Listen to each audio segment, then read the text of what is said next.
Bak gör kim gelip bu sas dili. Sağ stili gelip yüreğimiz de bundan. İlyas, Ahırca hamın arzusu mu yerine getirdi ha? İlyas bereketli olsun yerin. Sağ ol. Hayırlı olsun. Özüme Sağ ol. borç bildim, geldim. Vüsal istili, yeniden ha. Bir sade lülemizden yiyin. Yemekler su.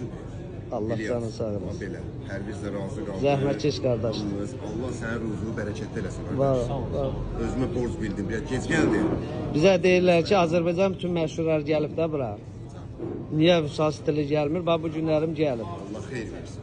Özü yenə sadə adam gəlir dostu ilə burada qəşəng sadə, özü qıraqda bir yerdə çörək yox, xeyrin verib gedir. Real mənim qaqamdır. Təzə salonda da İlyas səndən xahiş edirəm. Rica edirəm, ölkə gözləyib. Bir dənə Vüsal istili Realı. Bir dənə təzə stil çıxart da Burçun.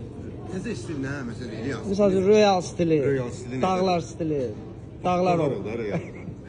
Bu özü də əvvəl dəllək olub ha. Real. Ha. Canımsın. Qulluğundayam. Real neçə il məşğul oldu? Hadi axır işləyərdim də Real. Biraz bu fenomenlik başda bəladır aslında. Real Bey. Allah canını sağ eləsin. Sən də zəhmətkeş qardaşsan. Allah səni var eləsin. O telefonda hamı baxır qardaşa ki, Rüsofqadır, Saadətdir. Amma danışdınız bilərsiniz ki, qızıldır, qızıl. Öpürəm səni. Sağ ol. Sağ ol, yüreğim senin sağ ol. Hoş geldin.